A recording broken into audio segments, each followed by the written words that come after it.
Welcome to Partial Differential Equations, Lecture 6. Today we'll start looking at second order systems for the first time. In particular, I'll give you an introductory example of the first order wave equation. And it'll be an introductory example because it'll illustrate some of the things that can happen, but the general theory I'm actually going to give afterwards, sort of in the subsequent lectures. So the second order wave equation is basically this thing. Second order both in time, so UTT, C is a constant, the speed of the wave, and UXX. So the places in which you can read more about this is basically the Toronto web address, section 2.3. It's one of the reasons I actually chose that reference or that course, because it gives a very good introduction on a reasonably non-complicated level that actually let me go from the idea of characteristics in the first order systems and to show you how to generalize it. So that's the reason I chose that. Other places where they actually solve the wave equation with different boundary conditions is that Farlow book. Okay, so if you were to the lectures, so that book is sort of broken up into lectures, so logical little small sections. So it's actually very easy to say read this or read that and then get a little section. And the lectures that have to do with the wave equation are 16, 17, and 18. So I'm not saying if you're more interested, you're welcome to go and read it. If you get stuck during problem sets, go and read that, because they actually work out specific examples with different boundary conditions. And it's actually quite well done. What I am going to do is I said I'm going to use this example as an introductory example, and then I'm going to go back and give you the general second order theory, which once again, or the way of classifying second order equations, which once again you can find in Fritz John. Okay, but that reference I'll give you next time. But it's nice to get sort of a feel for it before we start. So places where you get this thing physically is if you describe the motion of a violent string. So your violent string's length is just your x dimension, and then its amplitude as a function of time is your independent variable time. Okay. The second example is if you have sound in a tube, then the compression and rarefaction waves, you also, to the lowest order effects, you get the wave equation. And an interesting place where I actually worked with that was when you separate uranium. One way of doing it is to change the vibrational frequency. You have your two types of uranium, UF6, what's it? Uranium hexa, what's 6? Anyway, uranium fluoride, UF6, and your one uranium isotope is heavier than the other one. So if you then view this molecule as one with a lot of springs, it has a vibrational spectrum that's dependent on the mass of the uranium. And so the two different vibrational spectrums are different. And what they did was to shine a laser that was tuned at the one vibrational spectrum and not at the other one. And then they ionized the one type of atom, so then they could draw it off and the others would stay. And they would send it through a membrane and repeat it thousands of times. And it was touted to be a very good way of separating uranium. We never completed it. We sold it, I think, to the Chinese or the Taiwanese. I don't know. We sold the technology. But to the place where I became interested, or I was a summer school student there, was that they wanted to know exactly what this frequency is. And one way of determining this vibrational frequency was to put the gas in a tube with a very high, sort of a very sensitive speaker. And then they change a speaker and a receiver, then they change the frequency that's being transmitted, and they see how it's absorbed. And if you get close to the vibrational frequency, it's another way of actually determining the properties, the exact frequency that you wanted in the UF6 gas. And so as a sort of vacation student, I had to go there and actually just tweak the machine and try different gases and try and understand what was happening with sending the sound waves through the column of gas. So And that's the basic idea, that you approximate it as a linear equation, and when the gas can actually absorb the frequency because it matches its vibrational structure, then you sort of see a dip on the spectrum that comes out. So that's the compression and rarefaction of the waves. And then the other thing is also density fluctuations in a pipe filled with ideal gas. Okay, so those are physical examples where you get it. And what I'm going to do now is give you a very quick way of getting to the general solution, right? Typically, when I get equations, and in fact what I'm trying to solve now is the field equations, I first go at it myself. I see if there's a shortcut to solving the equation before I actually go and look through the literature and see what techniques there are. It's just simply quicker. And so I'm basically going to follow this approach with a wave equation, not develop the full theory, just show you how to go quickly at the solution. And the way to do it in this case is to factor the operator, right? So this wave equation operator is just written in different notation this way. And you can actually rewrite it, because C is a constant, in the following way, right? So if you multiply out basically this derivative operator brackets, you get exactly back to that. Okay, and that immediately gives you a very quick way of seeing what the answer is. Okay, because effectively, let's denote V to be the derivative with respect to t plus c, derivative with respect to x of u. So it's basically this operator applied to that bracket. Okay, so that's V.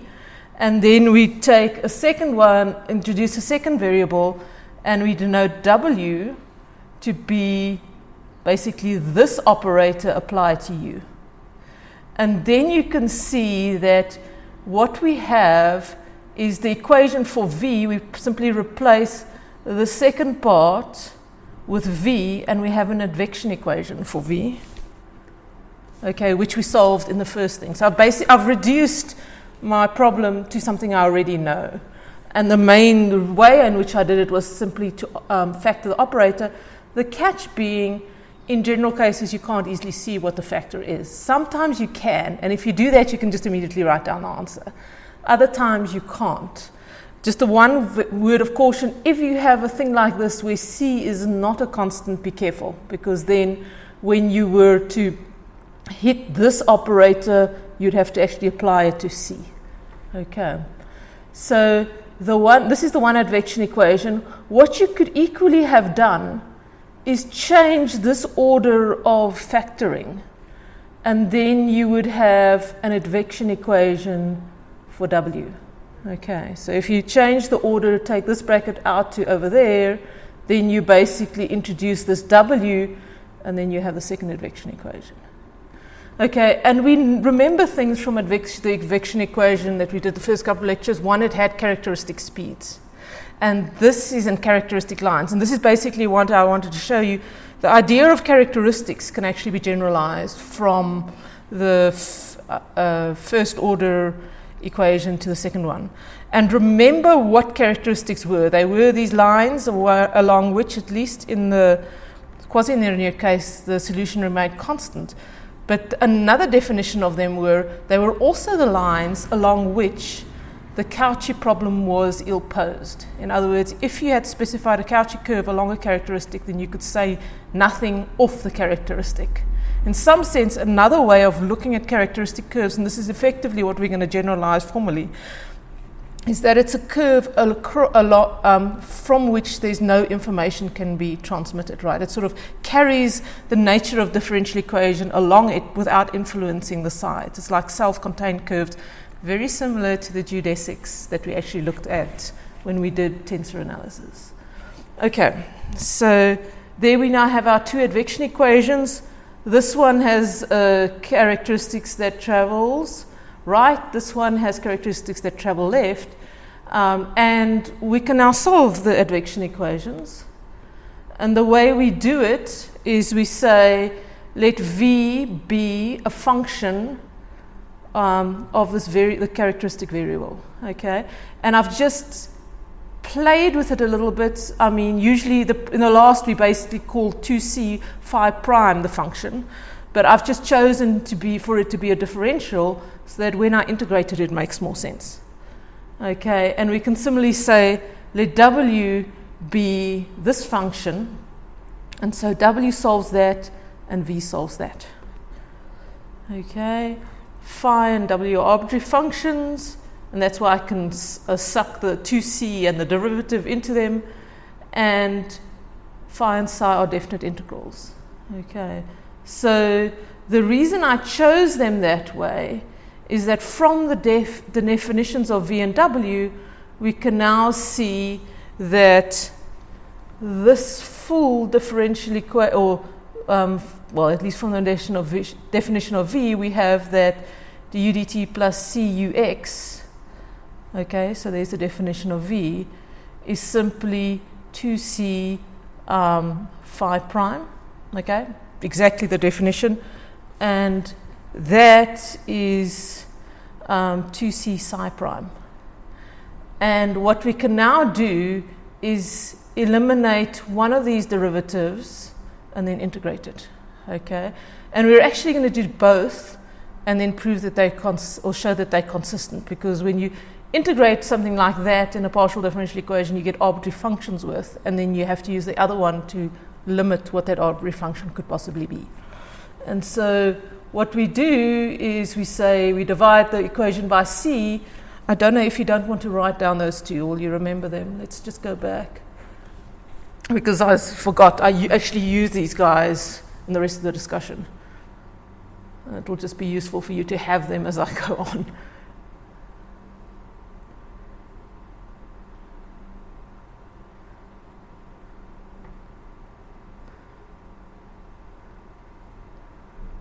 So it's just the last two equations that you actually need. Okay, right. Okay, so now divide the equations by c and take the sum, and what you then do, and as well as take the difference, okay, so you're getting two new equations, just a linear combination of the first of those that you have. You get, by taking the sum, you basically get this. Okay, so you get an expression of the derivative of u with respect to t with functions that are arbitrary but whose t dependence you actually understand. And you get another equation for ux. So you basically made a linear combination of those previous two equations such that on the left-hand side you have u2 and you have ux. And these things you can actually formally integrate. Okay. For example, integrating the lower one, you have that we already very fortuitously chose phi prime to just be the derivative. So integrating it with respect to x, there's no coefficient in front of x. We simply have u is equals to phi of x plus psi of x minus ct plus, because it's a partial differential equation, some arbitrary function of t. Okay, and what we then do is substitute it back into ut to help determine what this phi is. Okay, and doing that, we can see immediately differentiating this guy and then dividing by 1 over c, differentiating this guy with respect to t and dividing by 1 over c, we get back exactly that, where this minus sign comes from the coefficient of that. Okay, so we know that phi prime is a constant, or phi is a constant, and therefore we can actually absorb it into either psi or little phi. And we're left with a general solution being that. Okay, so that's an example of, I call it, I don't know if it has a formal name, looking for the factor structure and then doing it. What I have intrinsically done, and this is I'll illustrate later on, is changed variables to a new set of variables where my characteristic structure becomes obvious.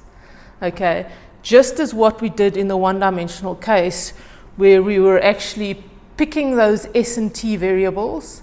Okay, I've done this in practice here. The only thing I haven't done is told you, like we had in the one-dimensional case, how to systematically do that. Okay, And that actually turns out that at least the first steps of that, there is a theory that permits you to choose how you find the characteristic variables, and that's what we'll explore subsequently or in the next lecture. That is something, unfortunately, that Farlow book does not do as well. It doesn't give you the general theory, and I think it's important. What it does do very well is looking at several examples. Okay, so I'll give you the general theory, and then we'll look at examples from there. Okay, so that's a general solution. And what the solution is, and this you'll see further when you actually do problems working with a solution, is it's the superposition of two waves. So this characteristic basically travels in the one direction, and the other one travels in the other direction. So we can say the two waves is basically U1, which is just the phi component, and U2, which is the psi component, and U1 moves left and U2 moves right. Okay, so this is exactly what we had last time. This is the one that's moving left, and what basically happens is they just move this constant speed. So you have captured the second order equation, or the properties of the second order equation, in terms of what you understood in two first order equations. What is generally true is the number of arbitrary functions you get in, say, an order equation n is related to the number of constants you would get if you integrated an ODE. So if you had a first order ODE, you would integrate it once, you would get one constant. If you have a PDE, you would have one arbitrary function. Okay, similarly, the second order in this case, if you have one independent variable, you have two arbitrary functions. So there's a correlation between the order of your PDE and the number of arbitrary functions you actually have when you solve it. Now, once again, when we look at the second order systems, we're again going to know things about the general structure of the solution, which is what I've just said, number of arbitrary constants, say, but we're also going to have to want to specify how you choose a specific solution. And how typically the way we do it is, once again, the Cauchy problem.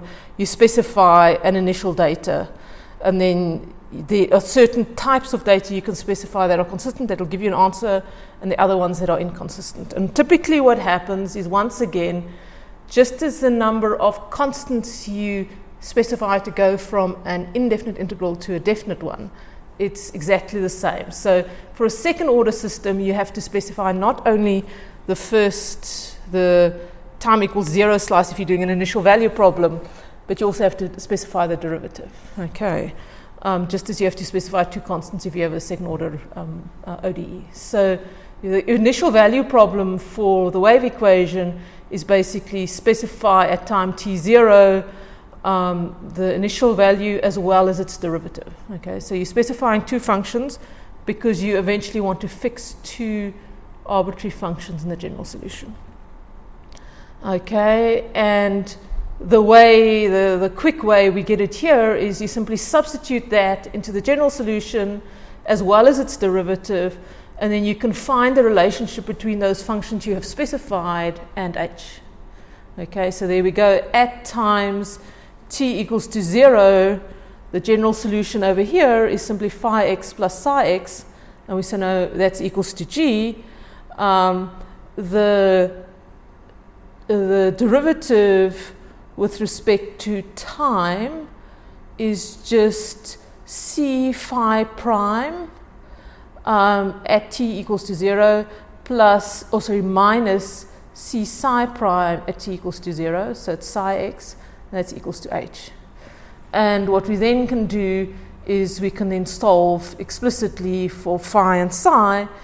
It's just made a little bit tricky because the second thing actually gives the integral or the derivative relationship between phi and psi prime and h, but we do fix that by integrating. Okay, so we have that phi minus psi is simply equals to 1 over c, the integral from to x of h of y dy, and then we can solve, and I've just left it as the definite integral, so I have a constant floating around, which actually is not going to be important at all.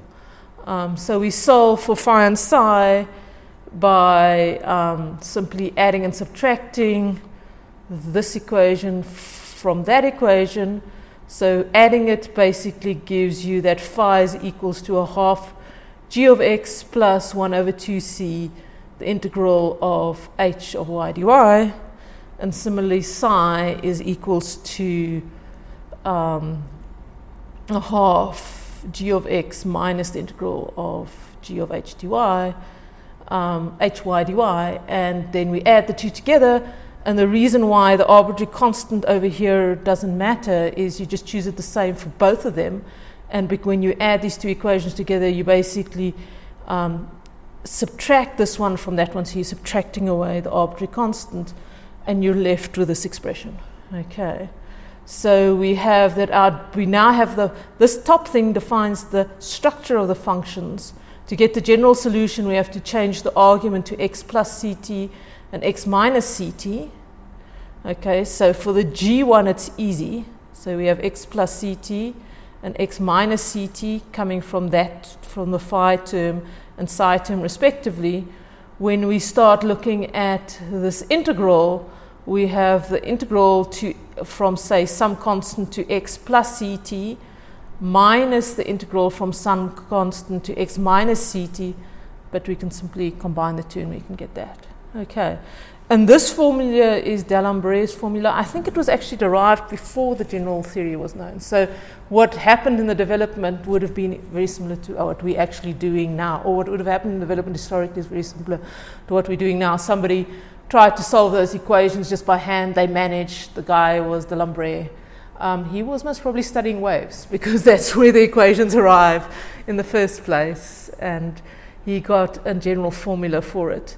And what's very, very nice of this general formula is it's given explicitly in terms of the initial condition as well as the initial derivative. So the impact of your initial data on the general solution is very, very clear. The one thing that I should say is I've implicitly assumed here that our domain of integration goes from minus infinity to infinity. The boundary conditions do have an impact, and that's actually what those 3 lectures in the follow does very well. It looks at various boundary conditions. Don't worry about them yet, but maybe when we start doing problem sets and examples, there'll be an example where it's not. And anyway, we'll revisit it again when we start looking at the general case of what we do with the boundary conditions if it's not an infinite domain, and I'll give you examples like that to go on.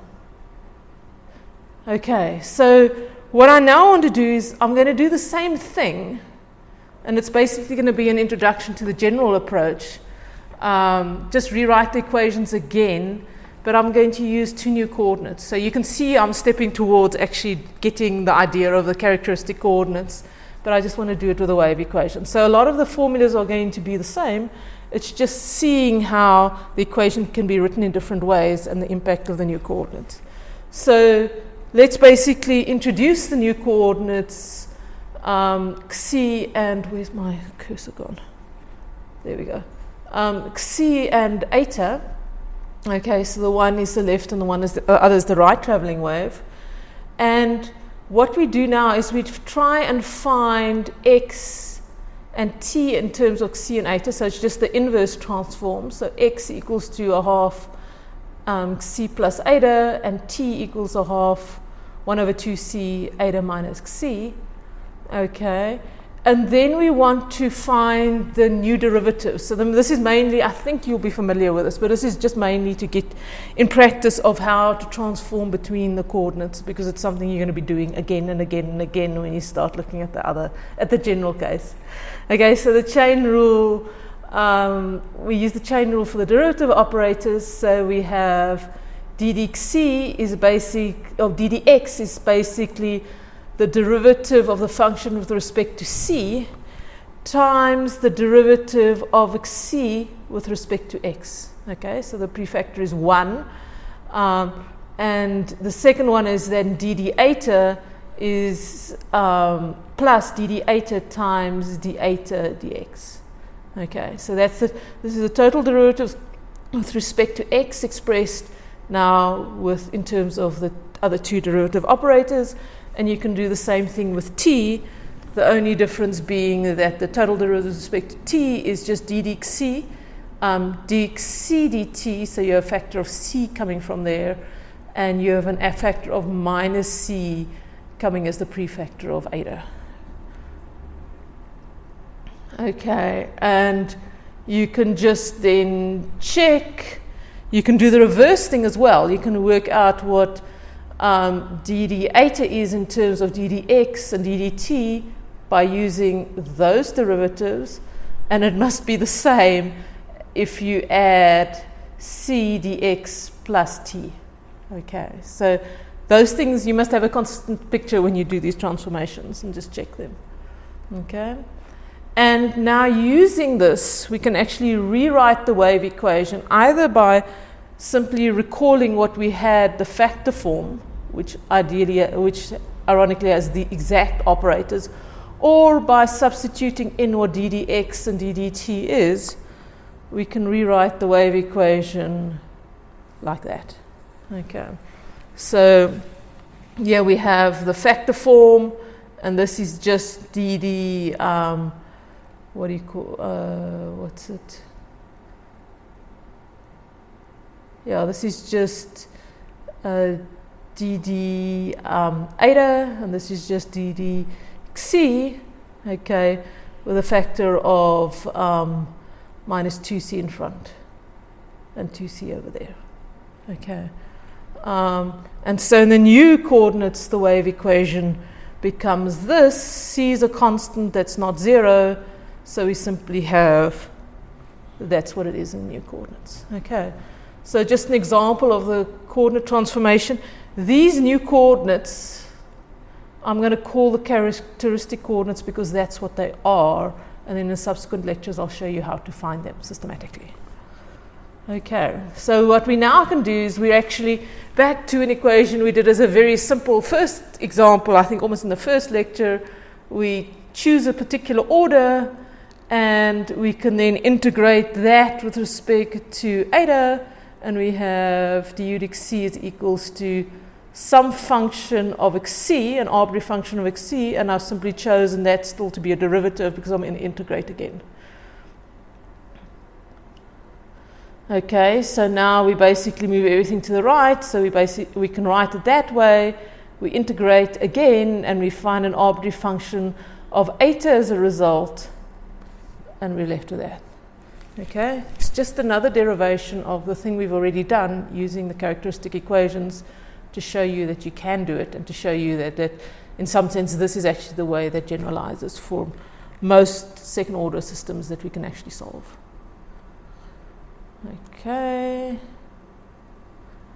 so we have the general solution to the marginal wave equation.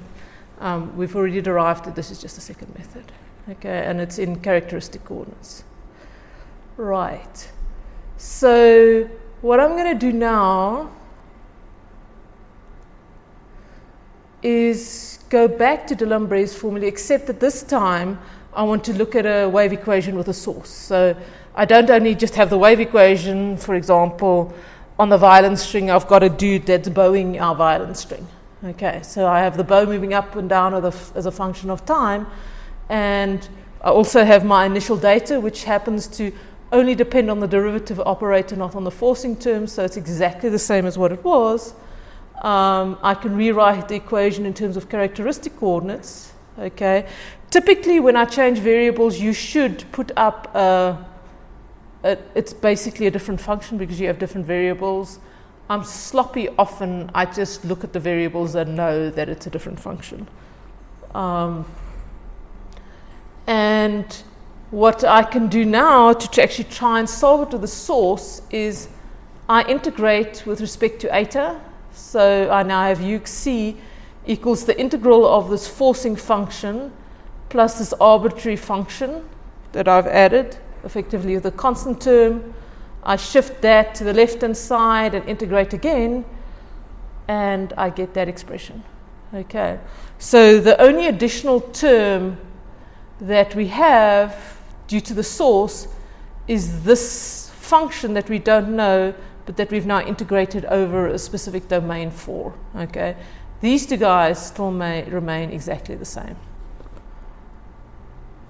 Okay, and so this is sort of the geometric picture that we want. We ultimately want to express our solution in terms of x and t, because those are the physical variables.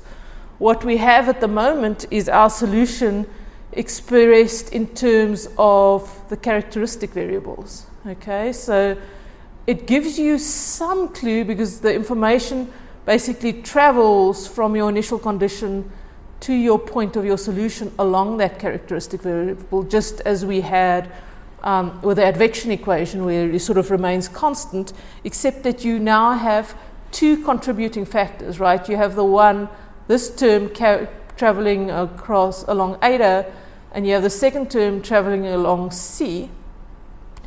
And then you have another contribution from this forcing term, which at the moment we've expressed in terms of integrals of eta and c, but we actually want to express it in terms of integrals in terms of x and t. And so now we have to transform from these characteristic variables to our x and t.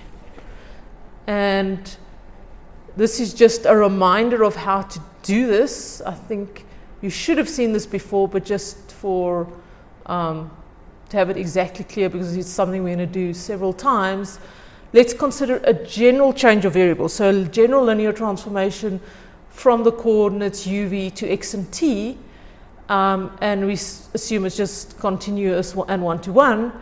And the way we express it is simply x is a function of g of u and v, and y is a function of g of u and v. So it's a general form of the specific transformation we actually showed. And what happens then, whenever you have one of these transformations, you compute the Jacobian. You basically linearize the transformation. And the first condition that it is one-to-one and basically continuous and onto is that the Jacobian is non-zero. Okay? But what you're also going to see is that the Jacobian here has a second use. Okay. And the second use is that when you transform the integral of the functions in one variable or two variables to the integral of the function in two different variables, what you want is that the integral value's got to remain the same. But what happens is that the actual volume element or the area element in your integral has been deformed, and you've got to adjust for that. Has been deformed by the transformation, you've got to adjust for that. So to actually illustrate this is, suppose we are integrating here in our, say, UV, our characteristic variables, okay? And we are integrating over a specific domain, let's call it S. And what happens is, when we transform to our new variables, is we distort this domain. So the things that were actually Cartesian in the UV coordinates are now distorted in the XY coordinates. And so our little area element in this case that was square gets distorted to that element. Okay. And so it is not merely a fact of adding, say, the function value on this element times the area of the element together, because and doing the same here, you actually have to make an adjustment for the distortion. And the way of making the linear adjustment for this distortion has got to do with the Jacobian. So what we do when we actually transform the integrals that's been changed from one set of variables to the other one by the map t, we actually, if t is continuous, or if f, the map that changes it, is continuous on R, what we basically do is our integral changes as follows, right? So suppose we're trying to integrate some function, known function, on x and y, dx dy, it's equals to the function evaluated in the UV coordinates at the same point, not multiplied only by du dv, but also multiplied by the determinant of the Jacobian, which adjusts for the fact that you have changed the nature of your volume element to linear order. Okay, so it's just something to remember. You should have come across this already, but yeah, okay. So let's look at this specific example. Let's evaluate the integral of say x squared, the square root of x squared plus y squared dx dy from x goes to 0 and 2 and y goes to 0 to square root of 2x minus x squared. So what we basically have, the first thing is to identify your domain and then to see if you possibly have a simpler coordinate system in which you can evaluate it. So we're going to change variables, and it's going to turn out that the choice that's optimal for various reasons is going to be this. We're going to actually change to polar coordinates, and the reason for choosing that is that it makes the integrand basically a single variable. So it's no longer a double thing that we have to evaluate. Okay, so our domain of integration for this particular example is simply x goes from 0 to 2 and y goes from the x-axis up to this semicircle, which is basically the square root of 2x minus x squared. Okay, so we're integrating over this domain of integration, and we're going to change variables to polar coordinates. Okay, in other words, a radius to that point at an angle. And when we change variables, we have to change variables. We basically have to transform this boundary into polar coordinates itself. And the easiest way to do that is simply to basically square that equation and substitute in what our change of variables are, because we're simply looking for a functional equation that describes the curve. And when we substitute r sine theta, everything squared, plus r cos theta, everything squared, minus 2x, or 2r cos theta, what we get is that, right? So our domain of integration is that. R over the domain of integration is not identically 0, so we're simply left with the equation r cos theta. Okay, so that's our new domain of integration. And theta goes from 0 to 2 pi. In other words, it goes from here all the way up until there. Okay, and because there's nothing over here. Okay, so that's the tricky part, is identifying the new domain of integration. Our radius is that, and our Jacobian from the transformation is this thing. Okay, so now we're actually in a position to express this integral in terms of polar coordinates, and after we've worked out the determinant of the Jacobian, which is just r, because you have cos squared plus sine squared times r. And so when we transform the integral, we simply have dx dy going, or the volume element, or sorry, the area element going dx dy to r dr d theta, and the integral becomes that. Okay, so it's a much easier integral to work out. You have one r contribution from the Jacobian, another r contribution from the integrand, and then you basically integrate that out. Okay, so the reason why this whole general theory was given to you is because I actually want to do the same thing to change the domain of integration for the wave equation, and it's also a common thing you do when you change from your characteristic variables to your actual physical variables.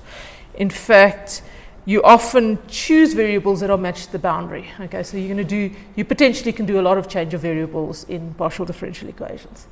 Okay, so for the wave equation, our transformation was basically this thing I introduced, and I called characteristic equation without proving that to you.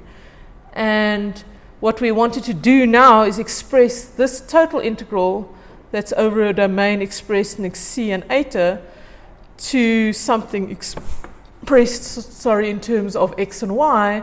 And to do that, we need to multiply by the Jacobian, or the determinant of the Jacobian of the transformation. And what that is simply this. Okay, so the Jacobian for the transformation from c, or from xy to xc eta, is just this thing that you can actually read off from either the previous slide, or simply see that the xc dx is 1, the eta dx is also 1, the xc dt is c, and the eta dt is minus c. take the determinant, so the Jacobian is that. Okay, so that then gives us immediately what the integral is in terms of the xy coordinates. Very important, the only thing is added, that's been added here is this 2c constant, but it's essential because it actually gives you back D'aLembert's formula that he's gotten. Okay, so now we are in the position to write the general solution that was in characteristic coordinates in terms of the xy coordinates. Okay, and sorry, this is the picture I only put up later. Okay, and the other reason to actually transform back to the original coordinates is that you can impose the boundary conditions on your physical thing, on your physical domain. So at times t equals to, I'm missing, sorry, let's go ahead. I just want the whole thing. Okay, sorry. I'm going to go back. Okay, so we're going to go at times t, right? Your c and eta are just x. Okay, so your double integral is basically 0 because you're integrating over a line, and you can just impose these conditions at t equals to 0, and that then fixes these arbitrary functions. Okay, so these arbitrary functions are basically fixed to the same values that they would have had in the source-free case. And so you basically have this thing, which is exactly what we got for the source-free. We have at 5x is simply equals to these integrals with g and h are just our initial profile and profile derivative respectively. Okay, so we have those two functions explicitly specified now. What remains is actually to look at the impact of what happens for this integral, and we know now that we can transform that integral to this thing over there. Okay, so here we have the full source term coming out. We have that when we're integrating in our characteristic coordinates, we want to integrate over a domain like this, which is messy. And so it's actually much easier to go back to your ordinary coordinates and to integrate over this domain.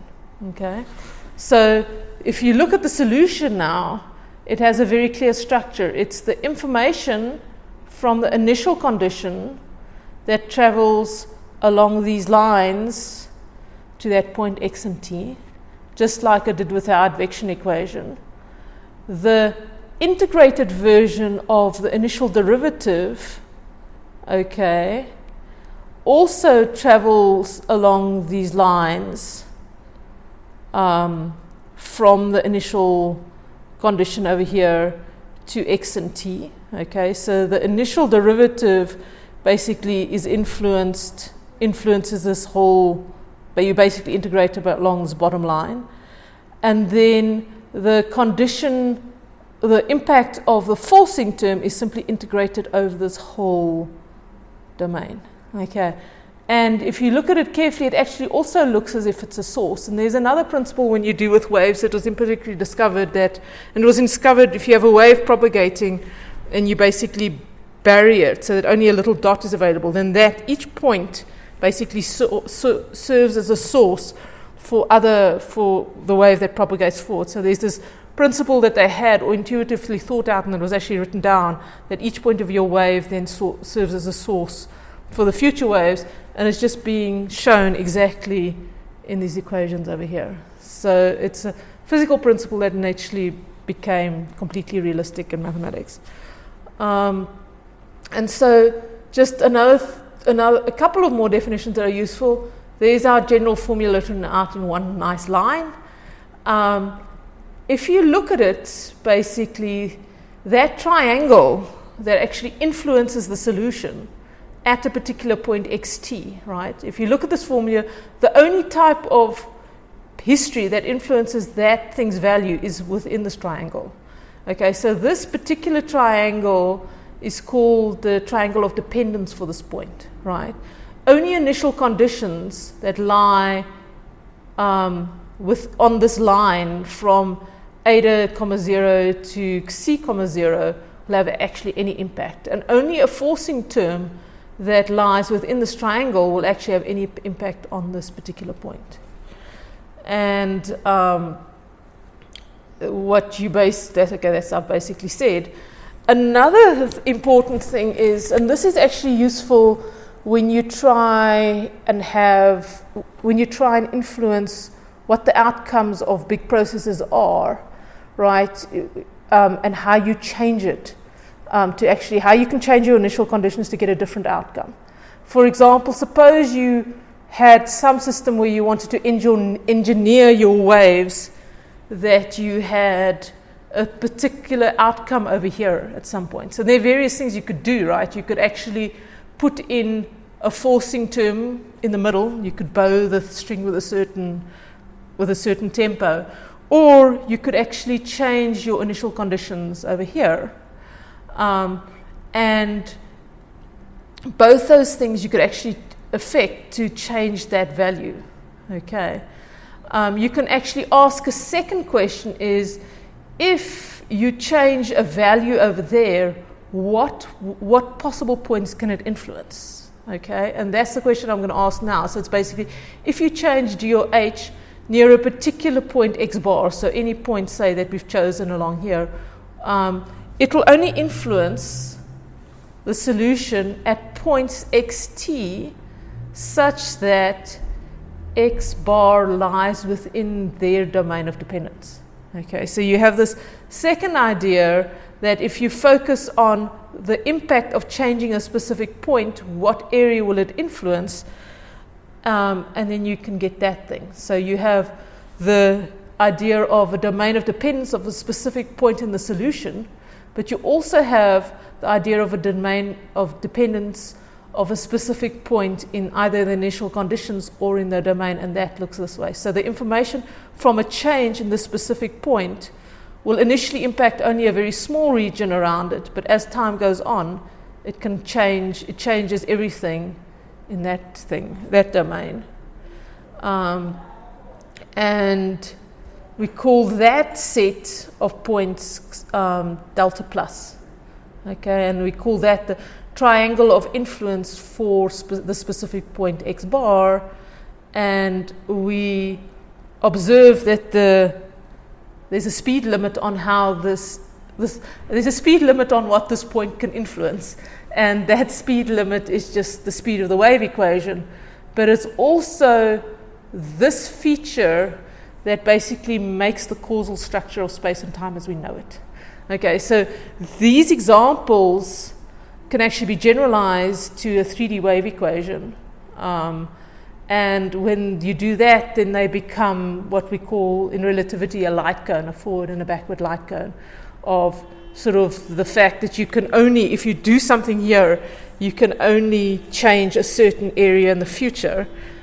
True in Newtonian mechanics, except for gravity, because, and Newton knew that. It's one of the reasons why I thought his theory knew his theory was flawed. True in special relativity, true in general relativity, one of the biggest bones of contention in quantum mechanics, right? Because what this does is this is also the idea that led to people basically postulating that in a mechanical universe you don't have free will. Okay. Which may not necessarily, creates problems when you start joining mathematics and physics to philosophy, right? Because what this thing predicts, if you just view the world as a differential equation governed by these specific, like a wave equation, what this basically predicts is the past feature impacts everything in the future and totally determines it. It's one of the big questions that we haven't yet completely solved. I mean, it's true if you've assumed you're satisfying these equations, but that's not a guarantee. Okay, so before you can explore things like that, at least understand what people are talking about and what assumptions they're making when they talk about a clock versus universe, which is what Newton and subsequently Newton, basically people thought until we arrived at quantum mechanics, what formed or informed that picture was basically this understanding of causality and influence. In other words, if you have a point here that you change, you can only change that much region, and the initial conditions determine the whole equation. Those assumptions might not be hold in the most rigorous general sense. And yeah, people don't have clear answers on that. So that's basically, I think, the end of the lecture for today, yeah. So that's the introduction for second order systems, basically looking at the wave equations in various ways. You have the idea of characteristic generalizing. You have the idea that you can factor, if you can factor the equations, you effectively have solved them and have found the characteristics, it turns out in most cases. There's some very powerful ideas of causality in the sense that certain initial conditions don't influence the whole solution in this particular equation, but just a certain region. And we also have D'Alembert's formula, which has been extremely useful because it directly connects our initial conditions to the actual solution itself. Right, and that's it for today. And next time I'll go on and I'll actually look at more general second order equations and some of the properties that we can get out of them. So thanks very much. Questions? Complaints? Yeah. Okay, good. So then just a reminder that I see you preferably with questions, real ones, from your problem set on